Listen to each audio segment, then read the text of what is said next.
दुरूद शरीफ पढ़ना।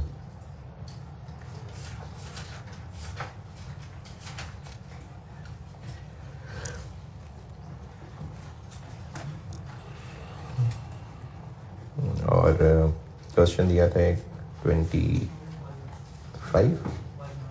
21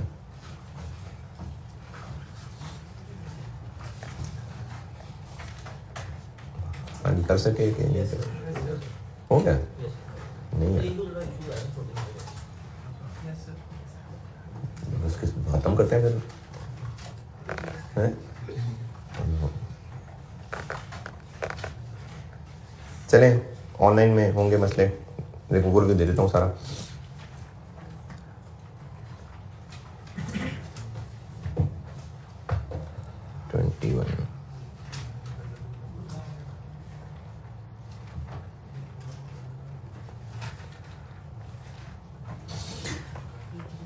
टैक्स का नोट पूछा हुआ था और डेफर्ड टैक्स लायबिलिटी एसेट हर एक के लिए, तो वो वैसे भी पार्ट ए की वर्किंग में हो जानी चाहिए, तो वो पार्ट बी हो गया 18 नंबर। अकाउंटिंग प्रॉफिट दिया हुआ है पॉइंट नंबर 2 में, अकाउंटिंग डिडक्शन टैक्स डिडक्शन से ज़्यादा है तो अकाउंटिंग डिडक्शन वाला काम यानी ऐड कर लेंगे। Point number 3, during the year एक मशीन बेची और उसकी अकाउंटिंग WDV टैक्स WDV से ज़्यादा थी, तो अगर अकाउंटिंग WDV टैक्स WDV से ज़्यादा थी तो टैक्स के मुताबिक फिर प्रॉफिट ऑन डिस्पोजल ज़्यादा था, क्योंकि अगर एक मशीन ऐसी खुद ही वैल्यू ले रहा हूँ, अगर एक मशीन की book value accounting point of view से 100 थी और टैक्स पॉइंट ऑफ व्यू से 85 थी, ये मतलब है इस बात का कि अकाउंटिंग के मुताबिक इसकी बुक वैल्यू टैक्स वाले से 15 ज़्यादा थी, तो अगर ये एसेट 120 का बेचा होगा तो टैक्स पर्पजेस के लिए गेन इससे ज़्यादा आया होगा और ये ज़्यादा इसी वजह से ही आया होगा। तो इस लाइन का मतलब ये है कि tax gain on disposal accounting gain on disposal से 15 मिलियन ज़्यादा है। चलो लॉस, तो टैक्स का लॉस अकाउंटिंग लॉस से कम है। अभी इस मिसाल में टैक्स पर्पजेस और अकाउंटिंग पर्पजेस के गेन में क्या फ़र्क है? टैक्स का गेन अकाउंटिंग के गेन से ज़्यादा है, क्या करें? ऐड कर दें, लेस कर दें, ऐड कर दें, लॉस पे बेच लें। चलो लॉस पे बेच लेते हैं, कितने का? 70 का बेच लें, 60 का बेच लेते हैं। अकाउंटिंग में 40 का लॉस हुआ और इधर 25 का लॉस हुआ। टैक्स का लॉस अकाउंटिंग के लॉस से कम है, कितना कम है? 15। इस वक्त हमने इतना लॉस चार्ज किया हुआ है, टैक्स पर्पसेस के लिए सिर्फ इतना लॉस है, तो भी 15 ऐड की करेंगे ना, तो चाहे लॉस पे बेचा हो चाहे गेन पे बेचा हो 15 ऐड होगा।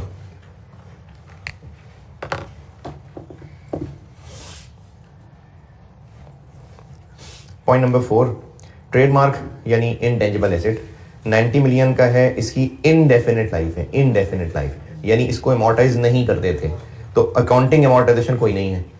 टैक्स वाले 10 साल पे स्ट्रेट लाइन पे करते हैं तो फिर टैक्स अमोर्टाइजेशन 9 मिलियन वो लेस हो जाएगी। वारंटी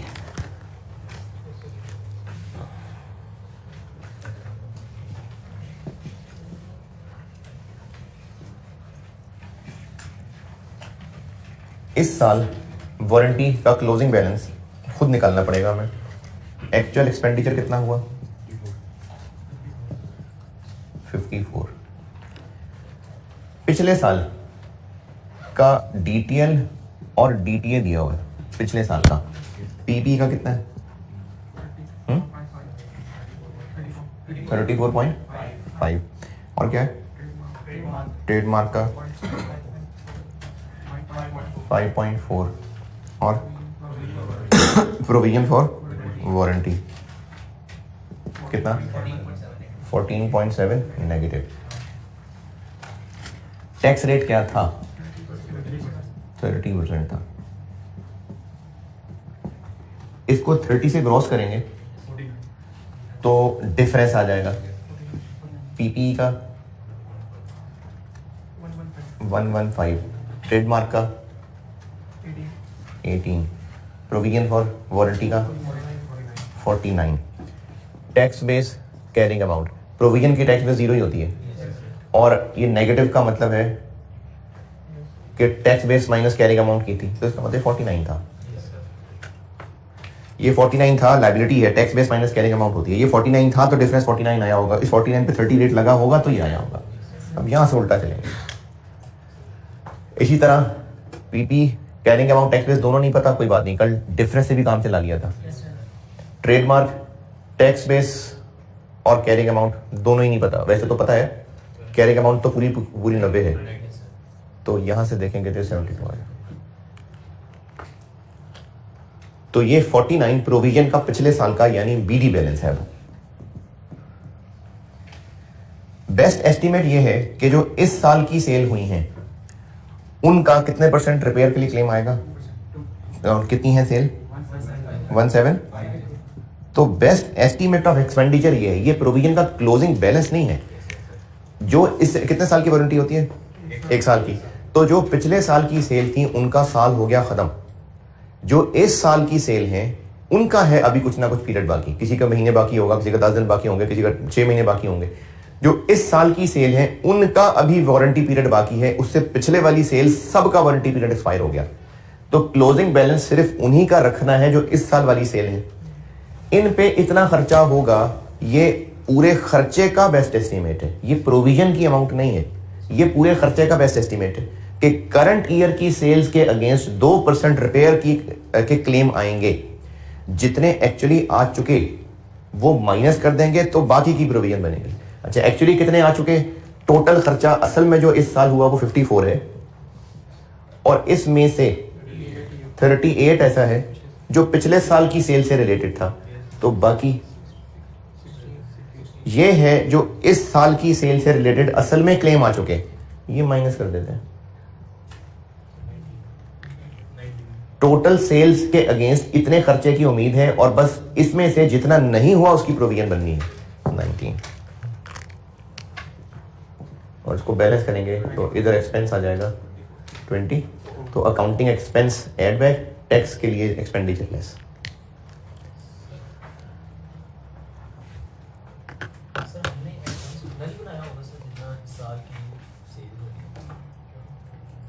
हमने 24 बनाया। अच्छा चलो ठीक, 1750 की सेल हुई है तो 2% इसके अगेंस्ट रिपेयर आनी है। प्रोविजन बननी या नहीं बननी ये बात की बात है, इस पे हमारा बेस्ट अंदाजा 2% है, तो एक्सपेंस इसके 2% को होना चाहिए। ठीक है, कितना 35।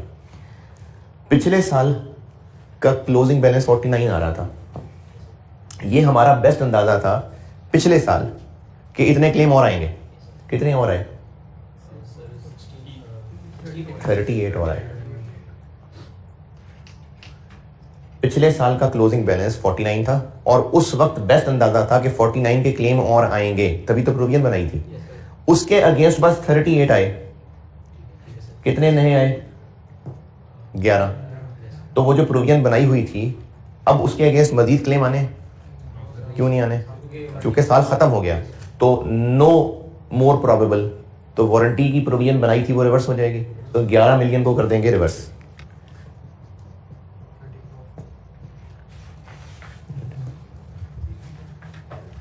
तो इसलिए इस साल का एक्सपेंस 24 रिकॉर्ड होगा।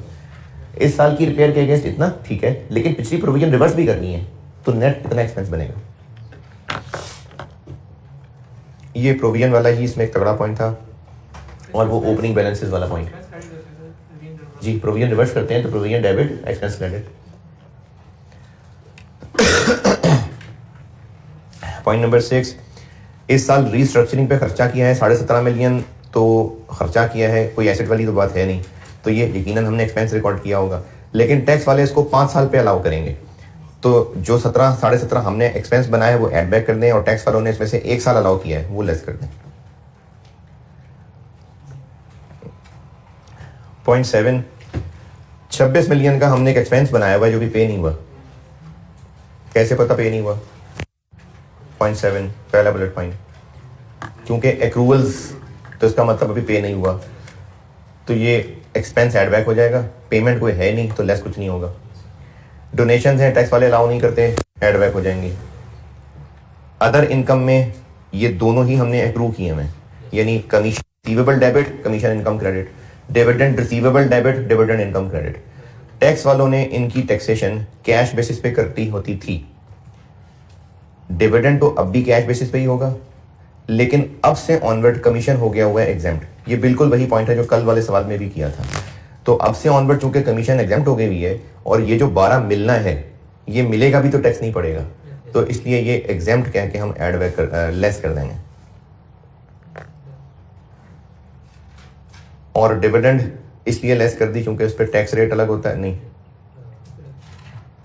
हाँ ठीक है, क्योंकि उस पर टैक्स रेट अलग है तो इसलिए हमने ये डिविडेंड कर दिया लेस। और किधर गया टैक्स? अच्छा, इस पर टैक्स रेट अलग होता है इसलिए डिविडेंड इनकम को लेस कर दिया। लेकिन जब नॉर्मल टैक्स कैलकुलेट करने लगे तो डिविडेंड पे क्यों टैक्स रेट 10% नहीं लगाया? क्योंकि रिसीव हुआ ही कोई नहीं इस साल। कोई रिसीव होता तो उस पर करंट टैक्स लगाते ना, तो इसलिए करंट टैक्स लगाते हुए डिविडेंड पे रेट नहीं लगाया क्योंकि रिसीव ही कुछ नहीं हुआ। डिविडेंड इनकम तो लेस कर दी, लेकिन करंट टैक्स तो जो डिविडेंड रिसीव है उसी पे लगना था ना, क्योंकि रिसीट बेसिस पे होता है।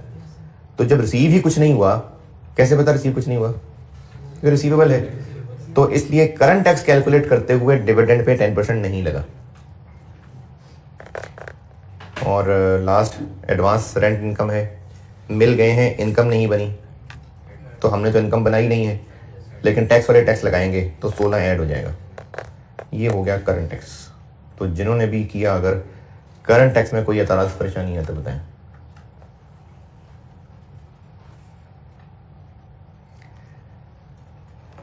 डेफर्ड टैक्स के लिए ये जो पीपी वाली बात थी ये कल वाले सवाल में बता दी थी, तो वही बस डिफरेंसेस ही हैं जो ओपनिंग से लेकर क्लोजिंग तक पहुंचे हुए हैं। और बाकी टैक्स बेस ट्रेडमार्क 1 साल और मोर्टाइज हो जाएगा। प्रोविजन निकाल दी मैंने, एक्रूड एक्सपेंस एडवांस रेंट दिया हुआ है सवाल में, और ये रीस्ट्रक्चरिंग उसी नस्ल का एक्सपेंस है जिसको हमने एहतरामन एसेट कहना होता है, क्योंकि इसकी टैक्स डिडक्शन अभी फ्यूचर में आनी है। तो कैरिंग अमाउंट 0 और जितने 4 साल की डिडक्शन अभी मिलनी है वो टैक्स बेस। ये डेफर्ड टैक्स हो गया। और रिलेशनशिप में ये डिविडेंड वाला लोअर टैक्स रेट कहाँ से आ गया?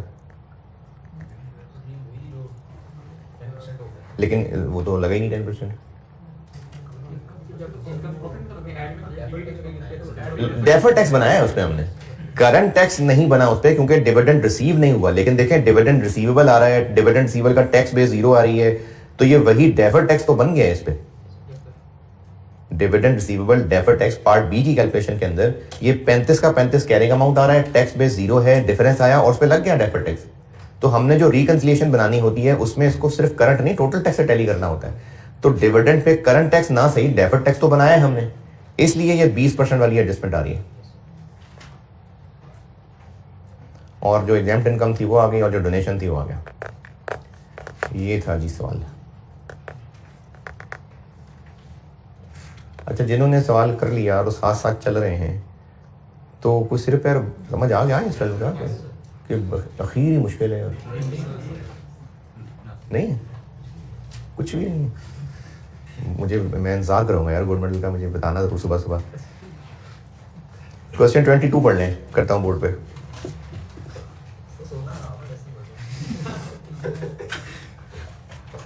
Question number 22।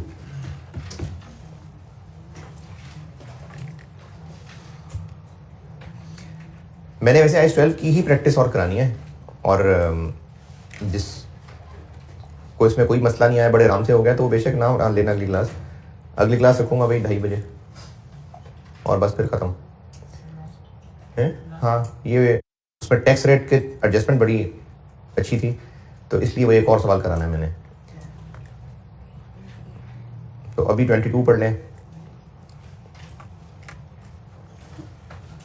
ट्रायंगल लिमिटेड,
पढ़ लिया।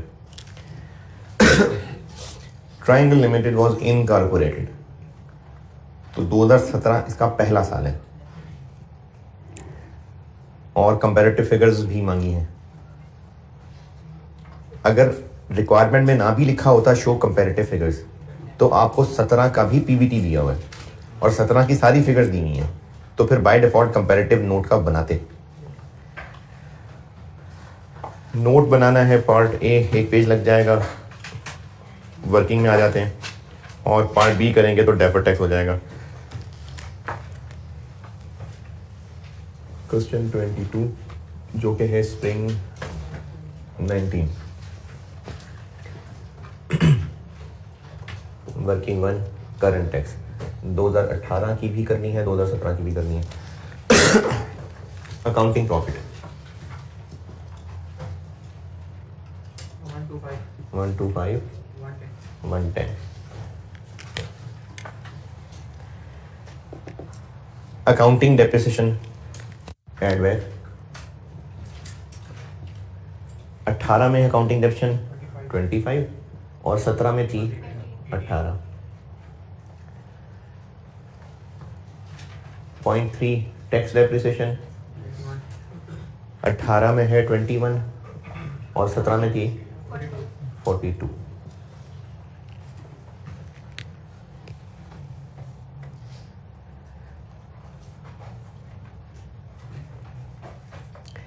पॉइंट 4 रेंट एक्सपेंस है, पेमेंट बेसिस पे अलाउ होता है। ना एक्सपेंस बताया ना पेमेंट बताई। 2017 पेबल का बीडी कोई नहीं था, सीडी 3। 2018 ये सीडी बीडी और सीडी 1।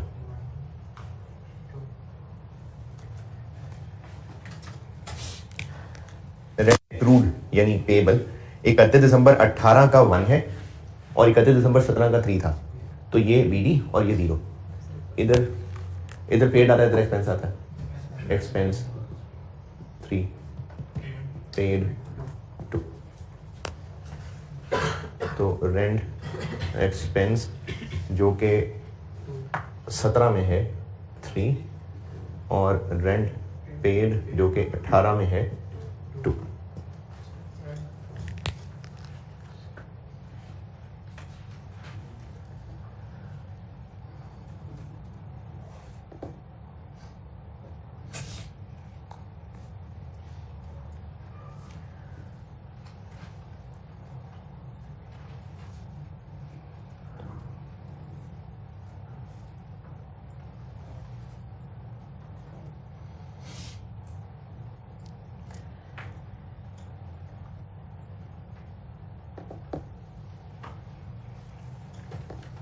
अच्छा, FR2 ज़्यादा इंटरेस्टिंग है या FR1?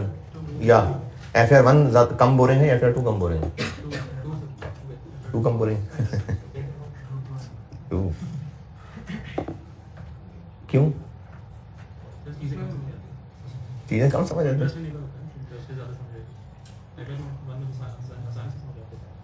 अच्छा, यानी FR1 ज़्यादा बेहतर है FR2? अच्छा,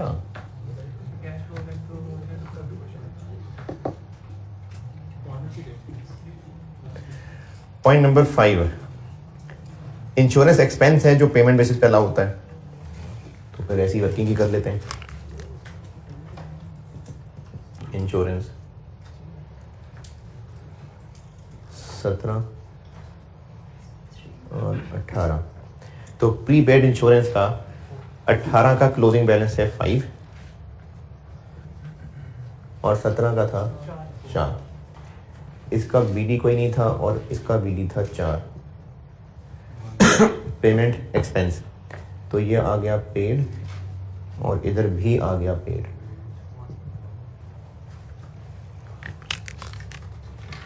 इंश्योरेंस पेड 1 और 4।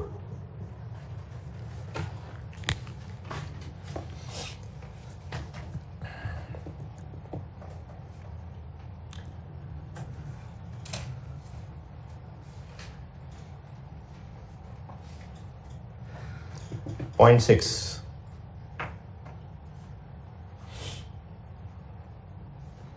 पहुंचे यहां तक बताता हूं। 0.6 में अदर इनकम में इंटरेस्ट इनकम आ रही है और डिविडेंड इनकम आ रही है। रिसीव हो गया है ये कि नहीं हुआ? कैसे पता? क्योंकि इसमें कहीं पर ऐसी बात की नहीं है कि अभी भी रिसीवेबल है, और ना ही इसको साथ रिसीव्ड कह के लिखा है। तो बस हो ही क्या होगा रिसीव, क्योंकि ऐसी कोई बात की नहीं कि ये कैश बेसिस पे है, या बस सिर्फ इतना बताया कि ये इंटरेस्ट इनकम और डिविडेंड इनकम है, बस। तो हो गया होगा रिसीव। तो बस खत्म हो गया, रिसीव हो गया तो हो गया होगा। सर अगर वो आप कह रहे थे कि टैक्सेशन कैश बेसिस पे है, हाँ, तो फिर ये बताता कि ये रिसीवेबल है, या फिर तो कुछ ना कुछ बताता। नहीं, अगर उसने ये चीज टेस्ट करनी होती है ना कि टैक्सेशन कैश बेसिस पे डालनी है, फिर वो फर्क डालता है। तो इनका क्यों बताया? क्योंकि 0.8 से पता चल रहा है कि 17 में डिविडेंड का रेट फर्क था और 18 में इंटरेस्ट एग्जेम्प्ट है। ये जो 18 वाला कॉलम है ये 17 में ही पता चल गया था? नहीं, वो जनवरी 18 में पता लगा है। तो इसलिए 17 के लिए बस 17 वाले रेट, 17 में 18 वाला कॉलम नहीं पता था। और अगर ये डेट लिखी होती 10 जनवरी 18 की बजाय सबसे एंड पे 10 दिसंबर 17, तो फिर 17 में ही 18 वाले रेट अनाउंस थे। उनको फिर हम डेफर्ड टैक्स की कैलकुलेशन में इस्तेमाल करते हैं। तो इंटरेस्ट इनकम का क्या करूं? 18 में ये एग्जेम्प्ट है, लेस कर देते हैं।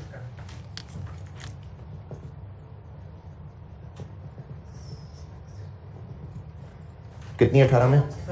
10। यहां नहीं लेस किया, क्यों? तब एग्जाम्प्ट नहीं थी भाई, मैंने एग्जाम्प्ट वाली इनकम को लेस किया। तो पिछले साल ये एग्जाम्प्ट नहीं थी, ये एग्जाम्प्ट इनकम को लेस किया, इंटरेस्ट इनकम को नहीं, एग्जाम्प्ट इनकम को लेस किया। तो पिछले साल इंटरेस्ट इनकम थी लेकिन वो एग्जाम्प्ट नहीं थी। और डिविडेंड को लेस साथ में कर देते हैं, 17 में कर देते हैं, 18 में रहने देते हैं।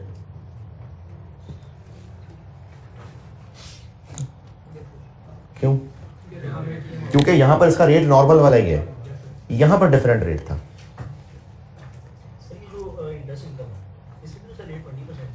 था नहीं 20 की जगह इसमें 30 ही था।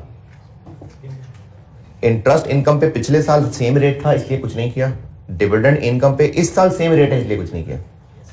अलग रेट होता तो यहां से निकाल देते और फिर करंट टैक्स 2 टुकड़ों में निकालते। इस साल डिविडेंड इनकम पे सारा टोटल इनकम वाला सेम रेट है और पिछले साल इंटरेस्ट इनकम पे सेम रेट था, तो इसलिए इन दोनों को यहां से नहीं निकाला। ये वाली इंटरेस्ट इनकम क्यों निकाली? क्योंकि अब 18 में ये एग्जेम्प्ट हो गई हुई है। ये डिविडेंड इनकम यहां से क्यों निकाली? क्योंकि 17 में रेट डिफरेंट था। और लास्ट बोरिंग कॉस्ट 2 मिलियन 18 में कैपिटलाइज हुई है, टैक्स वाले उसको फौरन मतलब अलाउ कर देते हैं, तो यहां से हो जाएगा लेस। कोई ब्रॉड फॉरवर्ड लॉस नहीं है।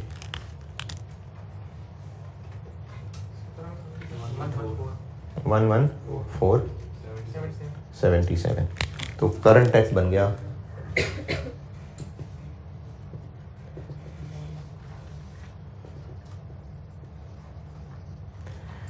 नॉर्मल में 114 पे लगेगा 35 और 77 पे लगेगा 30। तो 18 वाला कितना? 39.9 और इधर 23.1। और डिविडेंड ये इधर है, इसमें नॉर्मल ही है, इधर 17 में इस पे रेट था 20%, तो 8 पे 20% 1.6।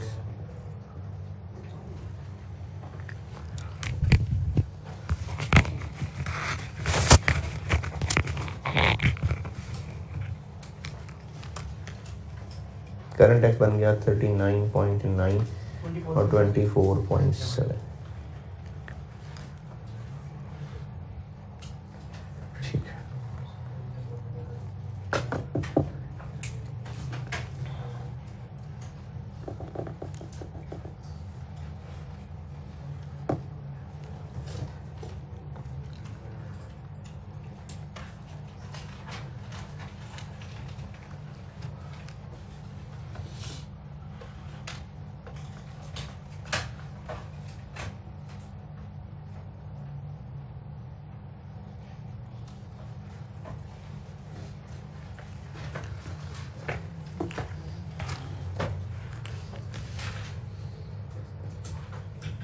Part B.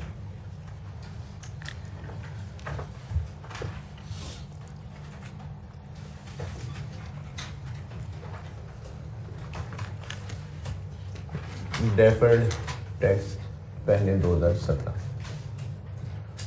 Carrying amount, tax base, difference, tax rate और डीटीएल या डीटीए।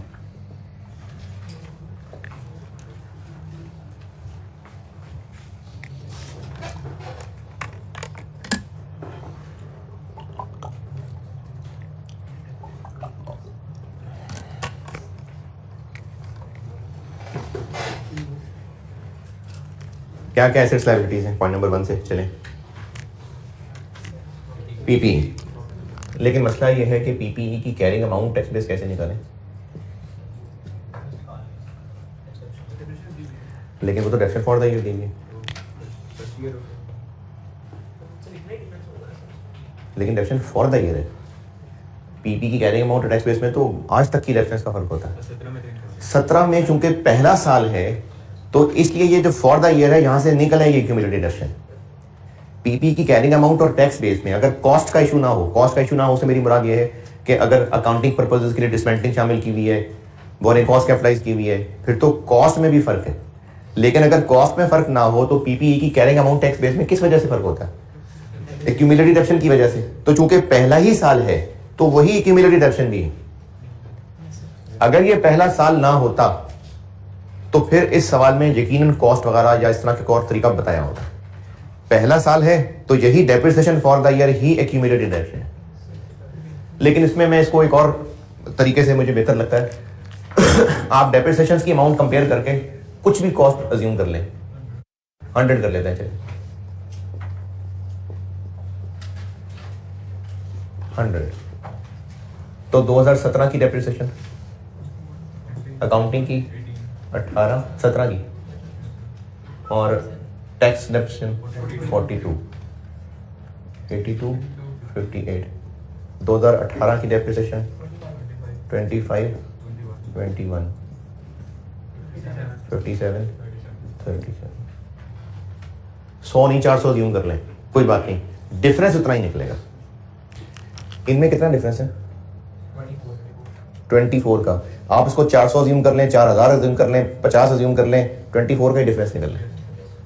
तो 17 में कैरिंग अमाउंट 82 और टैक्स बेस 58। कॉस्ट अज्यूम करने को इसलिए कह रहा हूं क्योंकि ये एसेट है ना, तो कैरिंग अमाउंट टैक्स बेस ही कंपेयर करने की आदत होती है, वरना आप सिर्फ डेप्रिसिएशन भी कंपेयर कर सकते हैं कि इन दोनों में फर्क एक्यूमुलेटेड डेप्रिसिएशन के फर्क की वजह से होना था, तो ये एक्यूमुलेटेड डेप्रिसिएशन, सिर्फ इनको कंपेयर कर लें। पॉइंट 2 से आगे और क्या एसेट लायबिलिटी है। पॉइंट 4 रेंट पेएबल है और प्रीपेड इंश्योरेंस है। प्रीपेड इंश्योरेंस 17 में थी 4 और टैक्स में 0, और रेंट पेएबल 3 और 0।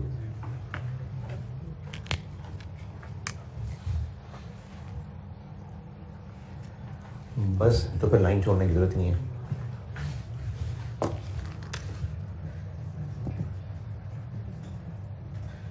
नहीं तो आप छोड़ दें लाइन, कोई बात नहीं, आपके पास तो आगे पेज है ना, मेरे पास बोर्ड नहीं है, तो इसलिए मैंने इसको ऊपर 3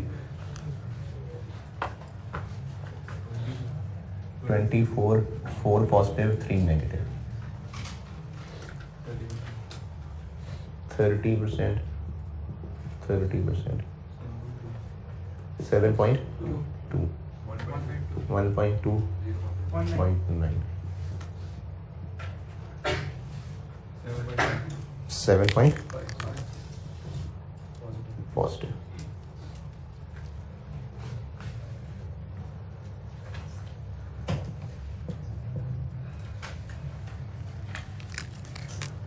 PPE 5737.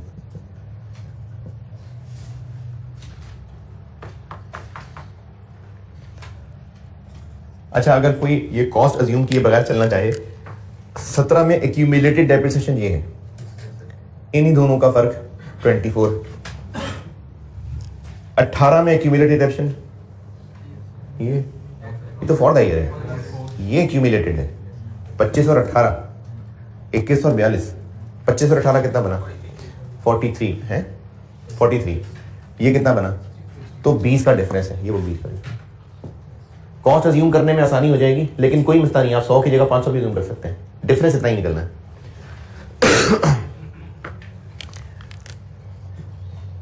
और प्रीपेड इंश्योरेंस 5, और कोई एसेट नया बना हो, बोरिंग कॉस्ट कैपिटलाइज, ये जो कैपिटल वर्क इन प्रोग्रेस में बोरिंग कॉस्ट वाला पोर्शन है, इधर 2 और इधर 0। और कोई एसेट लायबिलिटी,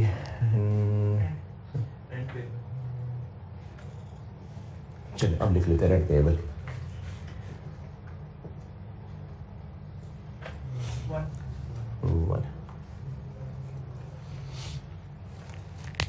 अच्छा, चूंकि 2 ही साल हैं, यानी पहले ही 2 साल हैं, तो यहां से 17 में अगर लॉस निकलता, वो 17 का कैरिड फॉरवर्ड लॉस होता, और फिर उसको यहां पर लाते,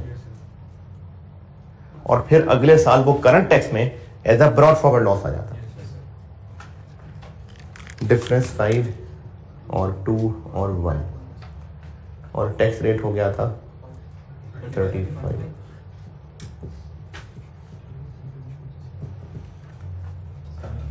seven point 1.75, 1.75, 0.7, 0.35 negative, 9.1 positive.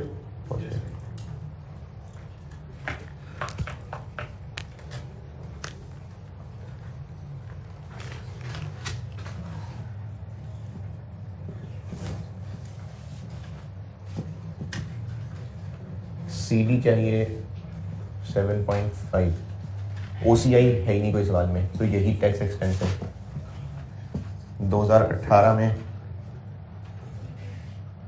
CD चाहिए 9.1, OCI कोई है ही नहीं, तो टैक्स एक्सपेंस आ गया 1.6।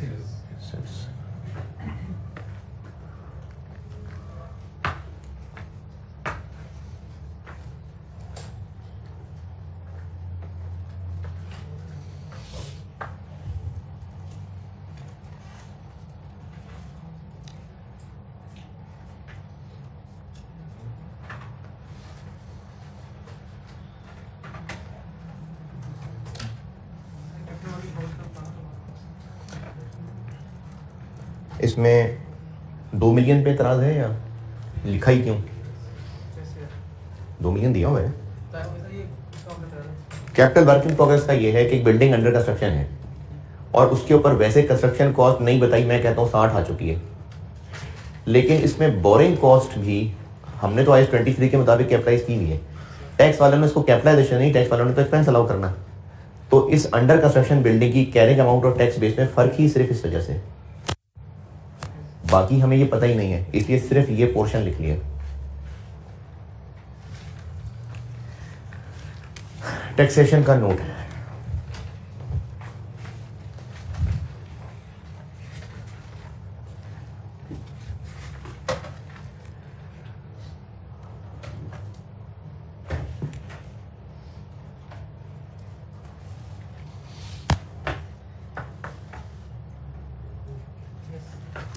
टैक्सेशन का note.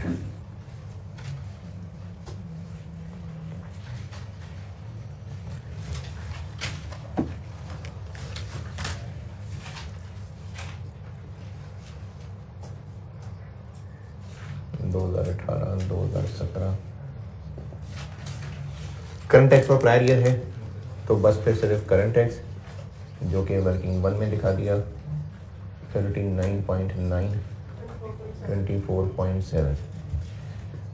Defer tax, tax rate change है, पहले 30 था 35 हो गया, तो इफेक्ट ऑफ रेट चेंज आएगा।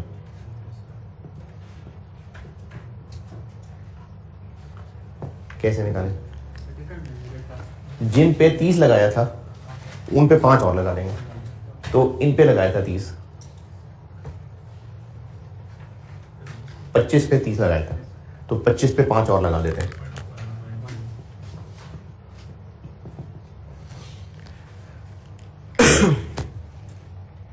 इफेक्ट ऑफ रेट चेंज जो मैंने एक सिनेरियो मिसाल दी थी ना, वो तब थी कि अगर पिछले साल रेट और था, इस साल टैक्स रेट और है।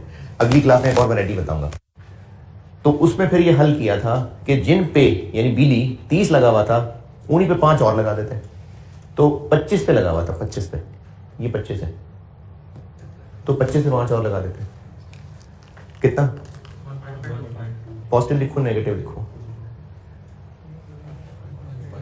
पॉजिटिव। इसके लिए आपको वो टेबल बताया था तरीका कि अगर टैक्सेबल डिफरेंस है और रेट बढ़ रहा है तो और पॉजिटिव, तो ये नेट करके टैक्सेबल ही बन रहा है तो पॉजिटिव। और relating to differences for the year, ये फिगर कैसे निकालें? बैलेंस करके। तो वो जो वर्किंग 3 में किया हुआ है वो डब्बे के नीचे लिख देते हैं, 9.1 और 7.5।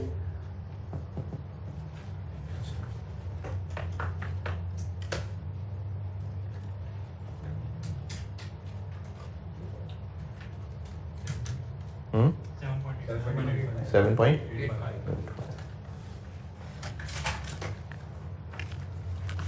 तो tax expense for the year बन गया दिस 49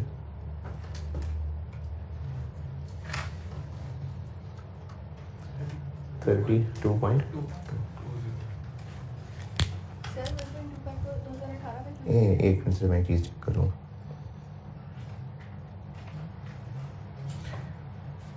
ये कुछ गड़बड़ हो गई है।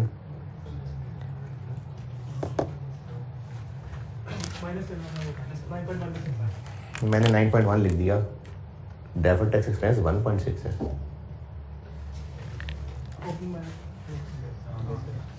अब हाँ, मैंने इतने सारे लोगों की मौजूदगी में मैंने वो 0.35। अब पूछें क्या?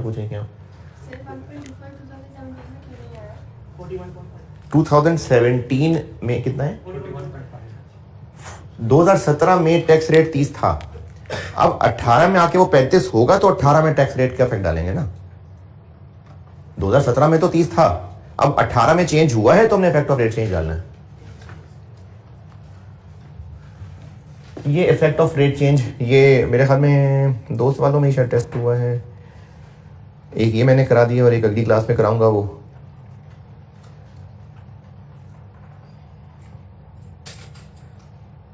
हाँ, शायद 2 में ही हुआ था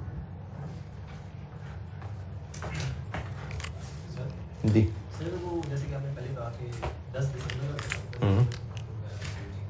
तो ये लाइन आ रही है इफेक्ट ऑफ रेट चेंज ना? हाँ बिल्कुल नहीं आ रही होती। नहीं आ रही होती। मैं अभी अगली क्लास में जब ऑटम 21 कराऊंगा ना, फिर दोबारा पूछना, क्योंकि ऑटम 21 में ये मसला हुआ था, तो पूछना। अच्छा, फिर मैंने ये काम किया कि काफ़ी सारे सिनेरियो बना के ना एक बड़ा डिटेल ऑपरेशन किया, तो उसका एक सवाल बनाया, लेकिन वो आवाम के लिए नहीं है। जो समझता है कि वो इस रेट चेंज और उसका इफेक्ट इसको हजम कर पाएगा, तो मैंने एक सवाल बनाया हुआ है 3-4 साल का, उसमें रेट चेंज मैंने किए हुए हैं, तो वो मैंने एक PDF की फाइल आपके कोर्स में रख दी है, अगर कोई देखना चाहे तो, वरना आवाम के लिए नहीं है वो। जिनको रेट चेंज नहीं समझ आ रहा, 18 नंबर के सवाल में इसके नहीं है 17 नंबर, इसका कोई 1 नंबर ही होना है मुश्किल से।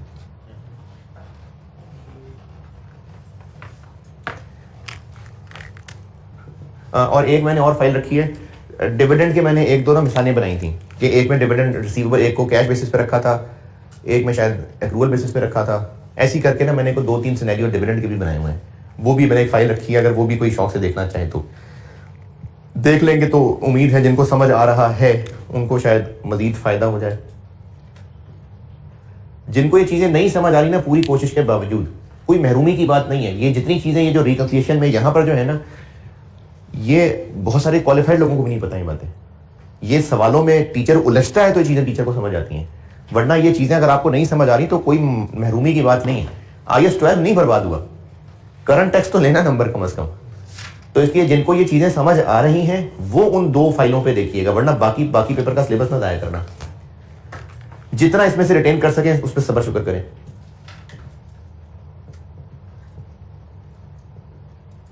जैसे किसी को आया है समझ?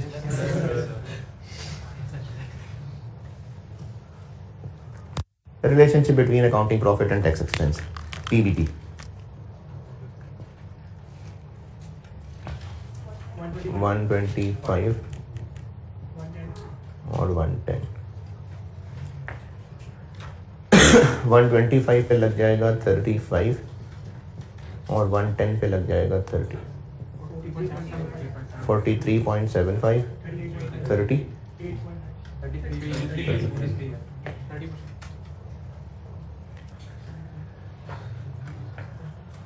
टैक्स फॉर प्रायर ईयर कोई नहीं है। इफेक्ट ऑफ रेट चेंज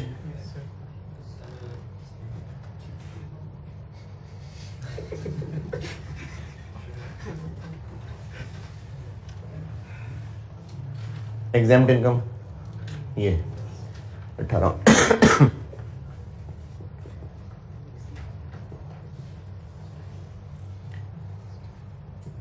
10 का 35% है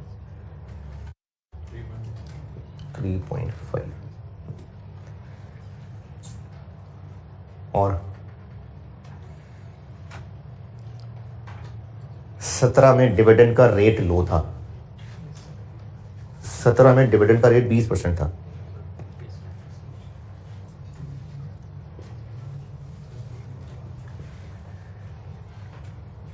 तो 8 पे नॉर्मल 30 था, इस पे 20 था, तो 10 लगा के लेस कर देते हैं।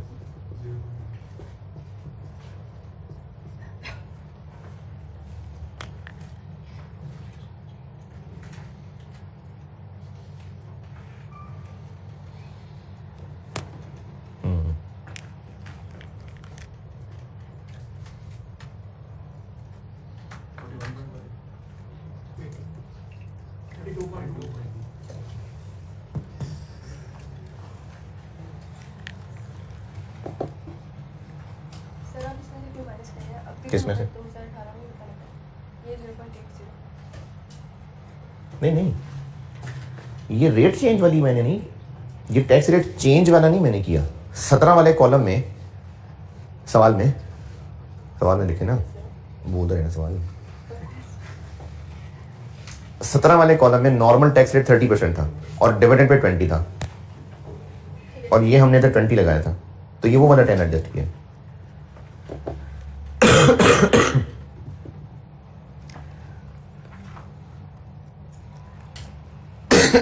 एक सवाल देखें, क्वेश्चन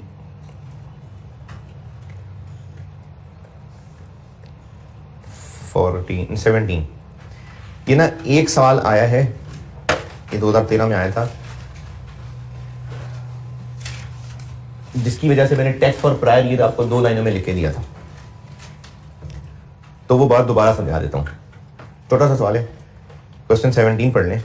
अच्छा, एक चीज़ मैंने पर कल और डिसाइड की कि मैं सवाल तो आपको अगली क्लास में एक करा देता हूँ, लेकिन जो बाकी 2-3 सवाल और रह जाएंगे उनके मैं जो तगड़े पॉइंट हैं बस वो पॉइंट डिस्कस जुबानी कर लूँगा।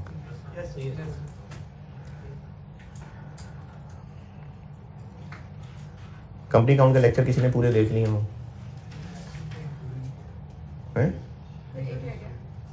तो वो याद ही करना पड़ेगा। नहीं है तो 2 पेज, लेकिन वो अगस्त में फिर मौत पड़ती है ना, मुश्किल हो जाता है, इतना सारा कुछ होता है। अभी सारा MFA भी रहता होगा, कोई ऑडिट भी रहता होगा। क्वेश्चन नंबर 17 पढ़ लें।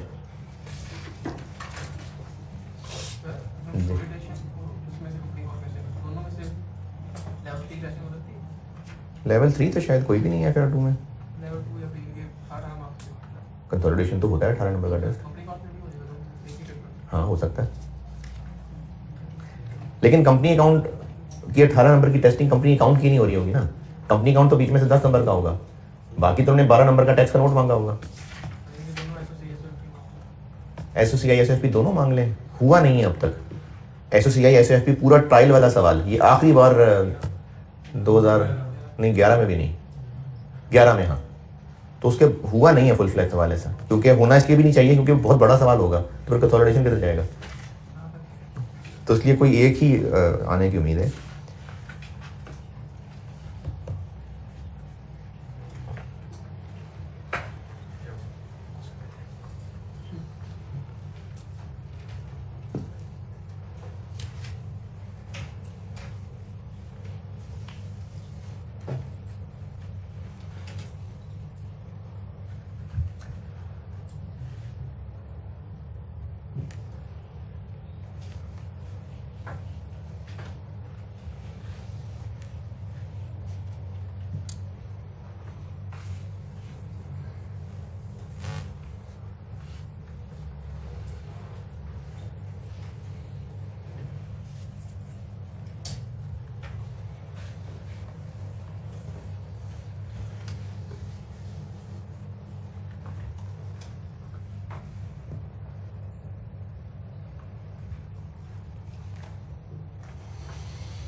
मिनिमम टर्नओवर टैक्स ये एक टैक्स की चीज़ है।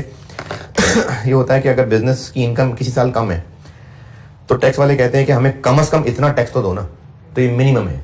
टर्नओवर सेल्स को कहते हैं, तो वो एक सेल्स की परसेंटेज होती है। तो ये पॉइंट इसलिए लिखा था कि ऐसी कोई टैक्स का चीता जो है वो टैक्स का डालना शुरू कर दे। तो उन्होंने कहा नहीं, क्योंकि हो सकता है पास में होता रहा हो कि कोई टैक्स का चीता बनता हो और वेलफेयर 2 के सवाल में मिनिमम टैक्स वाला सेक्शन डाल देता हो। तो उन्होंने शायद उस दफ़ा लिख दिया होगा कि ऐसी हरकतें नहीं करनी। 2012 का नोट बनाना है और कंपैरेटिव इग्नोर करंट टैक्स। ये मैं कर रहा हूँ क्वेश्चन नंबर 17 स्प्रिंग 4।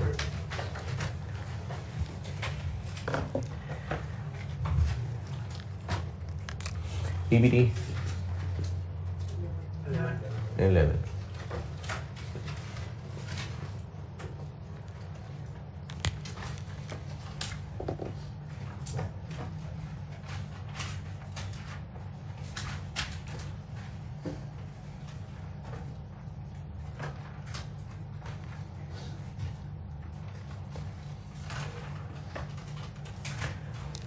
हर सेशन में ना स्टूडेंट से ना एक मोहब्बत सी हो जाती है, तो आखिरी दिन मुझे बड़ा अजीब अजीब लग रहा होता है ट्रीट देने को। उदास होता हूँ ना मैं, तो या तो खुशी हो कि आप जा रहे हो तो मैं खुशी में खिलाऊँ आपको, बहुत दुखी होता हूँ मैं आखिरी दिन। आप लोग मेरी हौसला अफजाई के लिए कुछ खिलाना चाहें तो वो दिल आजारी के लिए।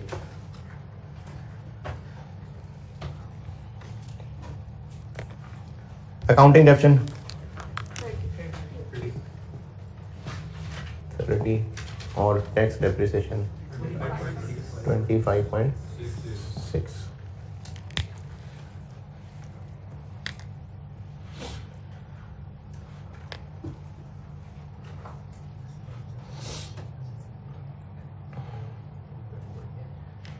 और अकाउंटिंग और टैक्स रिटर्न डाउन वैल्यूज यानी ये कैरिंग अमाउंट टैक्स बेस है।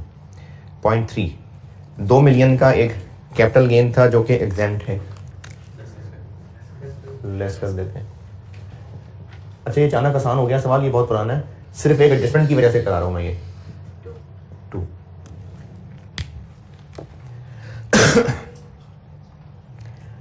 पॉइंट 4 इस साल एक 0.9 मिलियन का एक्सपेंस हुआ है और वुड एड बैक का मतलब है कि इस साल तो अलाउ नहीं होना, लेकिन इसमें से 0.5 अलाउ हो जाएगा, वो भी 2015 में। It is expected that taxation authority would add back expenses amounting to this. यहां तक रुकता हूं, यानी इतने को तो वो एड बैक यानी नहीं करेंगे अलाउ, ऑफ विच 0.5 2015 में अलाउ हो जाएगा और बाकी 0.4 वो बिल्कुल ही अलाउ नहीं होगा, क्योंकि सेंटेंस का एक फ्लो है ना। 0.9 नहीं होगा अलाउ, लेकिन 0.5 15 में अलाउ हो जाएगा, तो 0.4 नहीं होगा कभी भी अलाउ। तो इस साल 12 एक्सपेंस कितना बना हुआ है 0.9, वो तो एड बैक हो जाएगा। इसको मैं सर्टेन एक्सपेंस कह देता हूं, अदर एक्सपेंस कह देता हूं, 0.9 एड बैक कर दिया।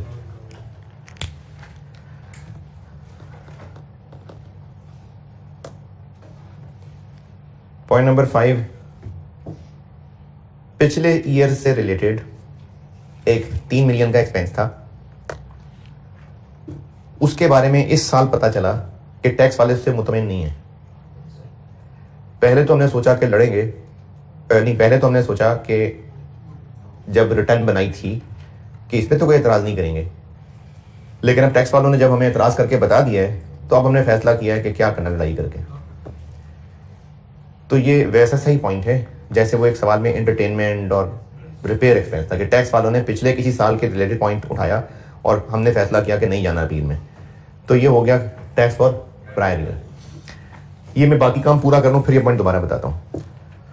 और उसके अलावा हैं पॉइंट नंबर 6, पिछले साल के कैरिड फॉरवर्ड लॉसेस। और बस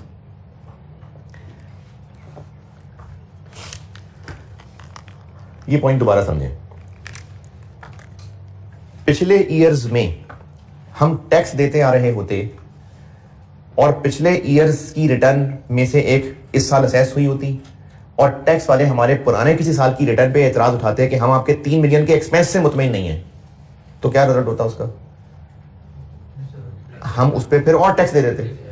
लेकिन टैक्स वाले अगर हमारे पिछले किसी साल के ऑडिट किया होगा, उनको डॉक्यूमेंट पसंद नहीं आए होंगे, सपोर्टिंग डॉक्यूमेंट, रसीदें उनको कच्ची लगी होंगी, तो टैक्स वालों ने अगर हमारे पिछले किसी साल से रिलेटेड एक एक्सपेंस पे एतराज कर दिया है तो इसका क्या रिजल्ट निकलेगा कि हमें और टैक्स देना पड़ेगा ना, और ये पिछले किसी साल की बात हो रही है। तो ये हो गया फॉर प्रायर ईयर। अगर उन पिछले ईयर्स में टैक्स दिया होता तो वो हमसे टैक्स और मांगते, लेकिन लॉसेस चले आ रहे हैं, पॉइंट नंबर 6, तो इस मतलब पिछले सालों में हम टैक्स दे ही नहीं रहे थे। जब टैक्स ही नहीं दे रहे थे तो फिर वो और टैक्स नहीं मांग रहे, वो कह रहे हैं लॉस ठीक करो। देखें, पिछले ईयर्स में अगर टैक्स दिया होता और उस पिछले ईयर पे टैक्स वाले एतराज करते कि आपकी रिटर्न के हमने जब सारी ऑडिट किया है और आपकी सारी रसीदें चेक की हैं तो 3 मिलियन के एक्सपेंस से मुतमईन नहीं है, तो उसका मतलब हमसे वो और टैक्स मांग रहे हैं। लेकिन पिछले सालों में लॉसेस चले आ रहे हैं तो हम तो टैक्स दे ही नहीं रहे थे, तो 3 मिलियन का मतलब वो हमसे टैक्स नहीं और मांग रहे, वो कह रहे हैं लॉसेस ठीक करो। तो इसको current tax for current year तो तब कहते हैं अगर वो टैक्स और मांग रहे होते, वो लॉसेस ठीक करने को कह रहे हैं तो लॉस कर लेते हैं ठीक। ब्रॉड फॉरवर्ड लॉस 21 नहीं है, फिर 18 है। क्या नहीं, मैं डेफिट टैक्स में आके इसको पूरा करता हूं। ये 18 वाली बात से अगर मुतमईन हैं तो बताएं।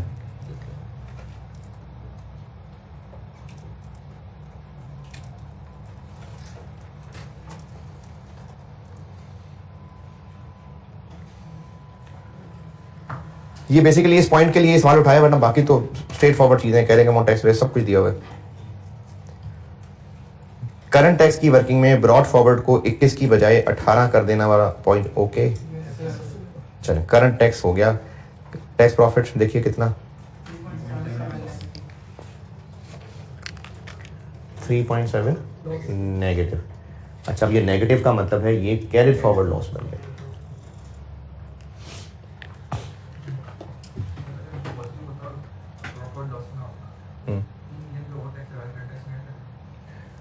ब्रॉड फॉरवर्ड लॉसेस ना होते तो वो जो 3 मिलियन पे और टैक्स देना है वो इसमें नहीं ऐड करते। ये तो हम करंट टैक्स और करंट ईयर निकाल रहे हैं, वो करंट टैक्स और प्रायर ईयर होता जो टैक्स के नोट में आता। डेफर्ड टैक्स, इसमें एक एसेट ऊपर पॉइंट 2 में पीपीई है जिसकी कैरिंग अमाउंट टैक्स बेस दोनों दी है। कैरिंग अमाउंट कितनी? 90, टैक्स बेस 0.4।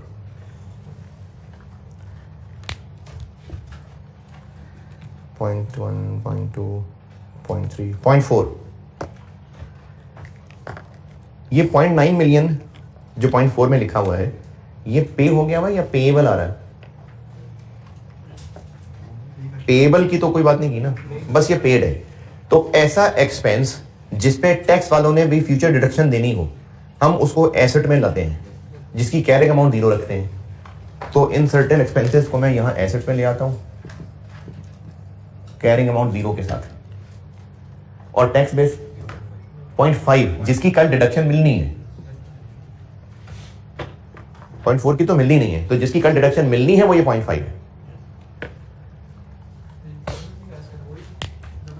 जी जी भाई, रिसर्च एडवर्टाइजमेंट जो कल परसों वाले सवालों में भी हो रहा है। पॉइंट नंबर 5 और कैरी फॉरवर्ड लॉस, ये कैरी फॉरवर्ड लॉस कितना 3.7, ये 12.4 नेगेटिव, 0.5 नेगेटिव, 0.6 तो DTA बन जाएगा कितने परसेंट? 35।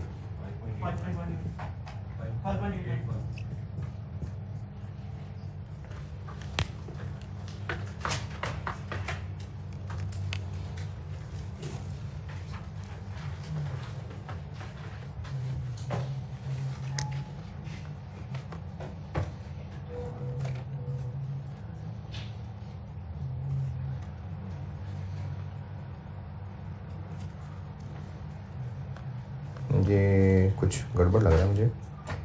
नहीं ठीक है, ठीक 5.81 ठीक।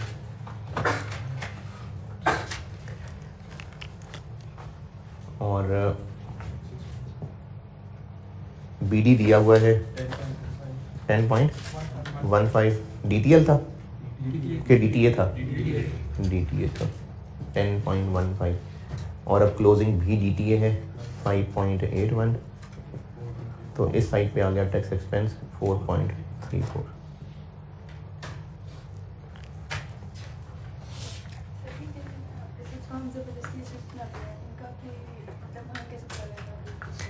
ऐसा एक्सपेंस जो हमारी बुक्स में एक्सपेंस फॉर द ईयर हो गया रिकॉर्ड, लेकिन टैक्स वालों ने उस पर अभी फ्यूचर में डिडक्शन अलाउ करनी है, तो ऐसे पता चलेगा।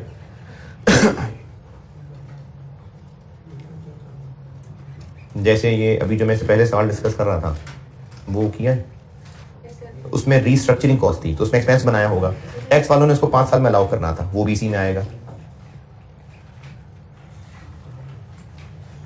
टैक्स का नोट, करंट टैक्स है ही नहीं,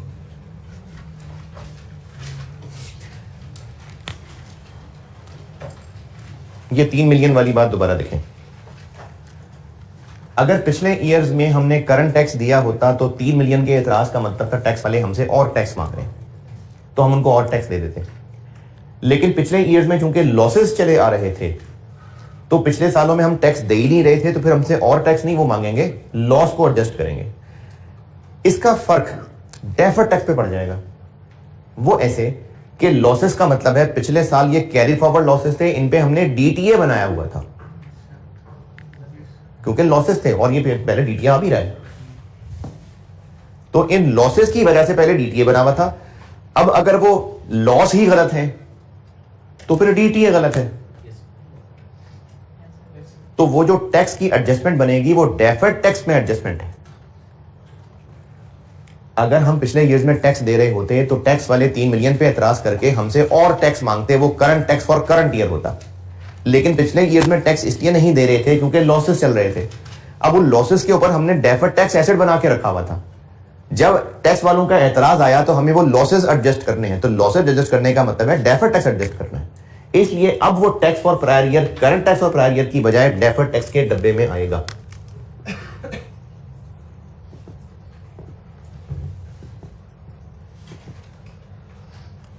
$3 मिलियन का 35%,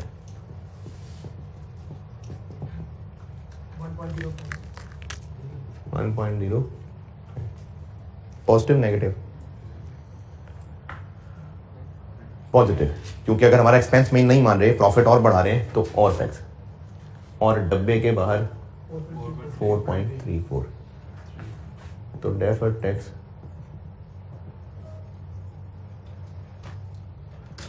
ड्यूरिंग द ईयर 3.29। कल पूछा था आपने, अभी भी ये बैलेंसिंग ही निकलेगा क्योंकि इसकी वजह से ये हो गया एडजस्ट। जब ये सही वाला कैरेट फॉरवर्ड लॉस आया, अब ये सही वाला कैरेट फॉरवर्ड लॉस है, तो ये क्लोजिंग डीटीए हो गया ठीक, तो वो जो ओपनिंग गलत था और क्लोजिंग सही हो गया, इसके अंदर आ गई वो एडजस्टमेंट, तो इसलिए अब भी ये बैलेंसिंग ही निकलना है। बस इसी पॉइंट के लिए करा रहा था सवाल, बस हो गया पूरा। Relationship between accounting profit and tax expense.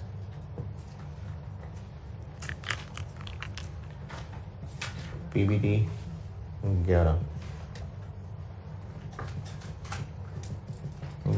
35%। Exempt income ये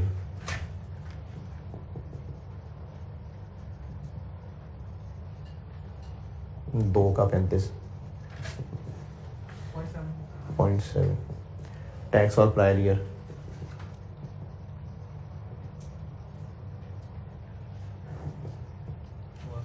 कोई इनएडमिसिबल एक्सपेंस, पक्का पक्का इनएडमिसिबल 0.4।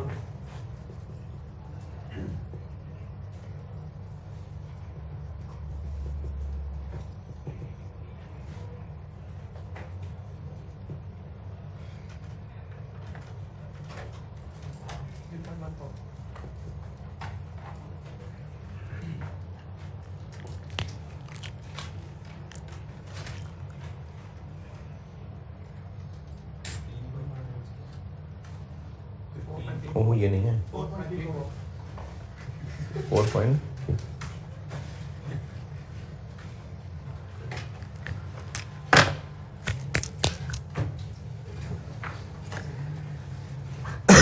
चलिए अगली क्लास में एक सवाल कराता हूँ पिछली अटेम्प्ट का, यानी पिछली ऑटम 21, और बाकी 1-2 सवालों में से 1-2 पॉइंट अच्छे हैं वो डिस्कस कर लेता हूँ बस।